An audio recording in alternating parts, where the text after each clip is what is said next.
اور جب اسے ہوش آیا تو وہ ایک کمرے میں موجود تھی جو بہت بڑا تھا اور بے حد خوبصورت بھی۔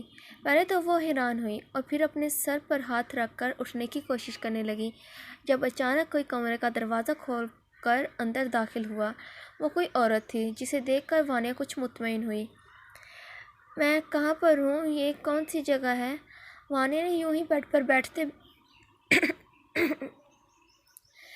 بیٹھے اس عورت سے سوال کیا۔ آپ شاہد صاحب کے گھر پر موجود ہیں؟ وانیہ کے سوال پوچھنے پر اس عورت نے جواب دیا، جو یقیناً شاہد کی ملازمہ تھی۔ یہ شاہد صاحب کون ہے؟ وانیہ نے شاہد کا نام سن کر حیرانگی ظاہر کی، کیونکہ وہ واقعی میں شاہد کے نام سے ناواقف تھی، جبکہ وانیہ کا پوچھا گیا یہ سوال اس ملازمہ کو بہت حیرت دلا گیا تھا۔ تمہیں نہیں معلوم کیا لڑکی؟ وہ اس شہر کے بہت بڑے بزنس مین ہیں۔ تم کون ہو لڑکی، اور پھر یہاں کیا؟ ابھی وہ ملازمہ شاہد کے بارے میں بتانے ہی کے بعد وانیہ سے پوچھ ہی رہی تھی کہ اچانک دروازہ کھولے شاہد کمرے میں آ گیا۔ تم یہاں کیا کر رہی ہو؟ نکلو فوراً! شاہد ملازمہ کو وہاں موجود دیکھ غصے سے بولا، جبکہ شاہد کو اپنے سامنے دیکھ کر وانیہ حیران ہی تو ہو گئی تھی۔ سر، آپ یہاں؟ مجھے یہاں کیوں لے کر آئے ہیں؟ سر پلیز، میں ساری رقم آپ کو واپس کر دوں گی، لیکن وہ… ریلیکس وانیہ، ریلیکس۔ کیا ہو گیا یار؟ جو تم سمجھ رہی ہو ویسا کچھ نہیں ہے، اوکے؟ تمہارا ایکسیڈنٹ ہو گیا تھا میری گاڑی کے ساتھ، زیادہ نہیں لیکن کچھ چوٹ تو آئی ہے تمہیں، اور تم بے ہوش بھی ہو گئی تھی۔ بس اس لیے میں تمہیں یہاں لے آیا۔ تم یہاں رہ سکتی ہو جب تک مکمل ٹھیک نہیں ہو جاتی۔ سینے پر اپنے دونوں بازوؤں کو باندھے شاہد اصل واقعہ آگاہ کرنے لگا، جبکہ وہ اپنے یہاں رہنے کی بات پر جھٹ سے اٹھ کھڑی ہوئی۔ نہیں سر، میں یہاں نہیں رہ سکتی۔ اچھا تو کہاں جاؤ گی تم؟ واپس اسی ہیرا منڈی میں۔ بولو، کیونکہ ایک اکیلی لڑکی تو اس زمانے کی نظر میں کھلے خزانے کی طرح ہوتی ہے، جسے جو چاہے اپنے باپ کا مال سمجھ کر استعمال کر سکتا ہے، اس لیے سوچ سمجھ لو اور پھر کوئی فیصلہ کرو۔ شاہد کا کچھ کاٹتا لہجہ وانیہ کو برا تو لگا، مگر اس کی بات میں دم تو تھا، تبھی اسے نہ چاہتے ہوئے بھی اس کی بات ماننی پڑی۔ ٹھیک ہے سر، لیکن میں ملازمہ کی طرح اس گھر کے سارے کام کروں گی۔ ایک فیصلہ کرتے وانیہ یوں ہی نظریں جھکائے شاہد سے بولی، کیوں، تمہیں کیا زیادہ شوق ہے خود کو ملازمہ بنانے کا؟ شاہد عجیب سی نظروں سے اسے دیکھ سوال کرنے لگا۔ بات شوق کی نہیں ہے سر، بس میری گیلج یہ گوارہ نہیں کرتی کہ میں کسی کے گھر میں بے وجہ رہوں۔ وانیہ کا جواب سن کر شاہد زیر لب ہلکا سا مسکرا دیا۔ اسے یہ لڑکی ہمیشہ چکا دیا کرتی تھی۔ اوکے، ایز یو وش، لیکن سارے گھر کے کام نہیں، تم صرف میرے کام کیا کرو گی۔ جی ٹھیک ہے۔ شاہد کی بات کا جواب دیتے ہی وہ چھوٹے چھوٹے قدم اٹھاتے کمرے سے باہر جانے لگی، جب اپنے پیچھے سے شاہد کی پکار پر اسے رکنا پڑا۔ کہاں جا رہی ہو تم؟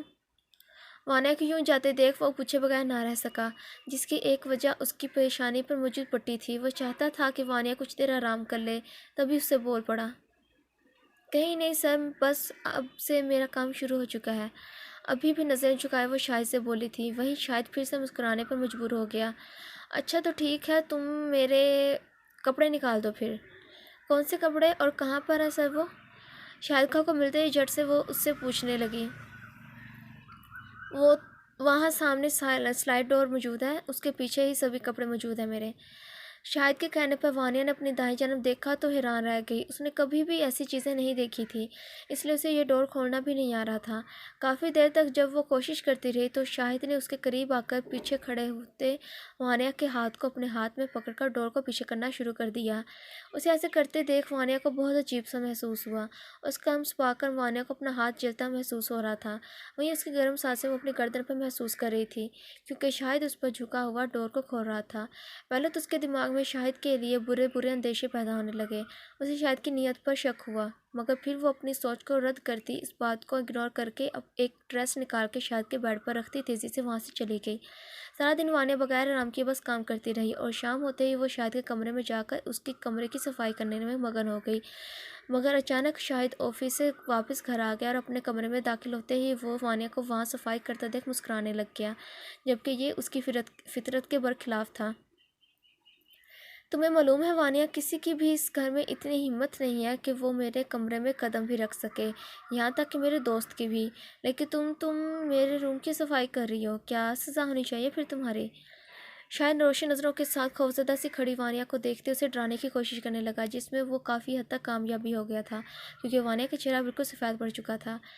سوری سر، آپ نے بتایا ہی نہیں مجھے، ورنہ میں یہاں آتی ہی نہیں۔ ڈر کے مارے اپنے ہاتھوں کو مروڑتی وہ رو دینے کو تیار تھی۔ ارے نہیں، کوئی بات نہیں، اور تمہیں اجازت ہے میرے روم میں آنے کی اور صفائی وغیرہ بھی کرنے کی۔ میں بس مذاق کر رہا تھا یار، سو ریلیکس، اوکے؟ وانیہ کو شاہد کی اس قسم کی باتوں میں مہربانیوں سے عجیب سا محسوس ہوتا تھا کہ کہیں اس کے ارادے برے تو نہ ہوں، مگر وہ اس کے احسان کو بھی نہیں بھول سکتی تھی کہ کس طرح اس نے وانیہ کو اس جہنم سے باہر نکالا تھا۔ اپنی سوچوں میں گم وہ کمرے سے باہر جانے لگی تو پھر سے اسے شاہد کی پکار پر رکنا پڑا۔ وانیہ ایسے کرو تم کہ تھوڑی دیر بعد میرے لیے آئس کیوب لے کر آ جانا۔ کیوں سر؟ وہ میرا مطلب ہے اب کافی ٹھنڈ آ چکی ہے، پھر بھی آئس کیوب چاہیے آپ کو؟ وانیہ نے اپنی طرف سے اس کی صحت کا خیال کرتے ہوئے کہا، جبکہ شاہد کی نظر اس کے وجود پر ہی ٹھہری ہوئی تھی۔ ہاں مجھے چاہیے، بہت زیادہ، کیونکہ میرے اندر مجھے بہت گرمی سی محسوس ہو رہی ہے، تو پلیز لے آنا۔ بولتے ہوئے بھی شاہد مسلسل اسے سر سے پاؤں تک گھورے جا رہا تھا اور ان نظروں میں کچھ تو ایسا ضرور تھا جس سے خوفزدہ ہوتی وہ ٹھیک ہے سر بولتی، سر ہلاتی کمرے سے باہر چلی گئی۔ جیسے ہی وانیہ کچن میں داخل ہوئی تو اس سے راشدہ ملازمہ کام کرتی ہوئی نظر آئی تو وانیہ نے بھی اپنے دل میں اٹھ رہے سوالوں کو پوچھ لینا ہی مناسب سمجھا اور باتوں میں شاہد کے متعلق بات کرنے لگی۔ اچھا ابھی وہ سر کس قسم کے انسان ہے؟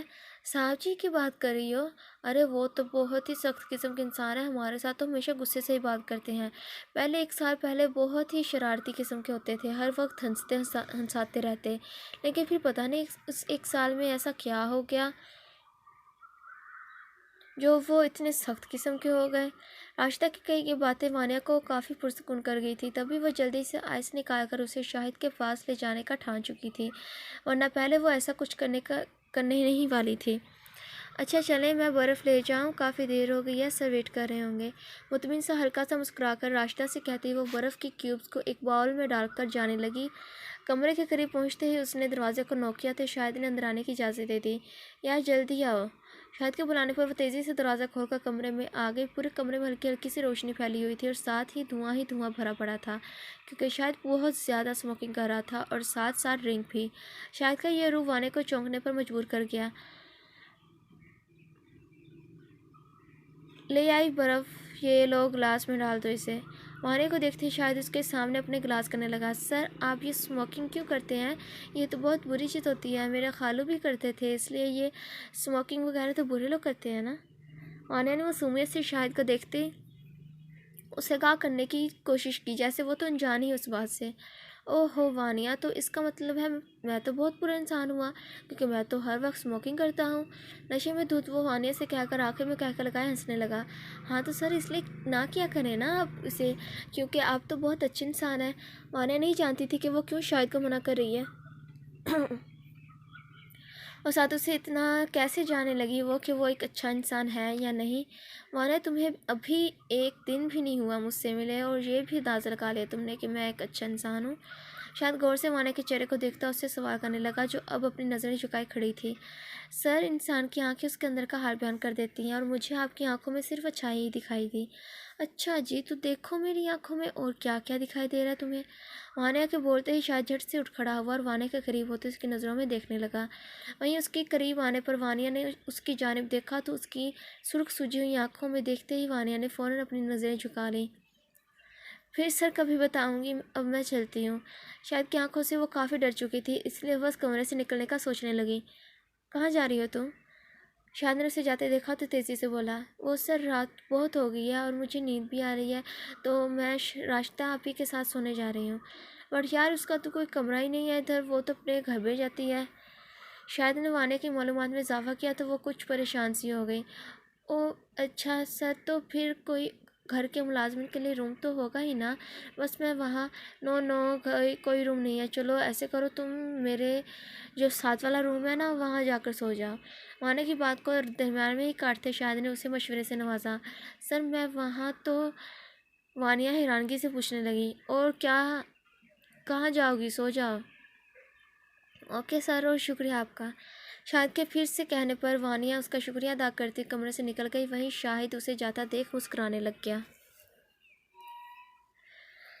تو فرینڈس کیسے لگا آپ کو آج کا چیپٹر؟ امید کرتی ہوں کہ بہت اچھا لگا ہوگا۔ اب کل آپ سے پھر ملاقات ہوگی چیپٹر 3 کے ساتھ۔ تب تک آپ ہماری ویڈیو کو لائک کریں، ہمارے چینل کو سبسکرائب کریں اور اپنے فرینڈس کے ساتھ شیئر کریں تاکہ وہ بھی اس ناول کو پڑھ سکیں۔ اور اب ہوگی آپ سے کل ملاقات۔ آج کے لیے خدا حافظ۔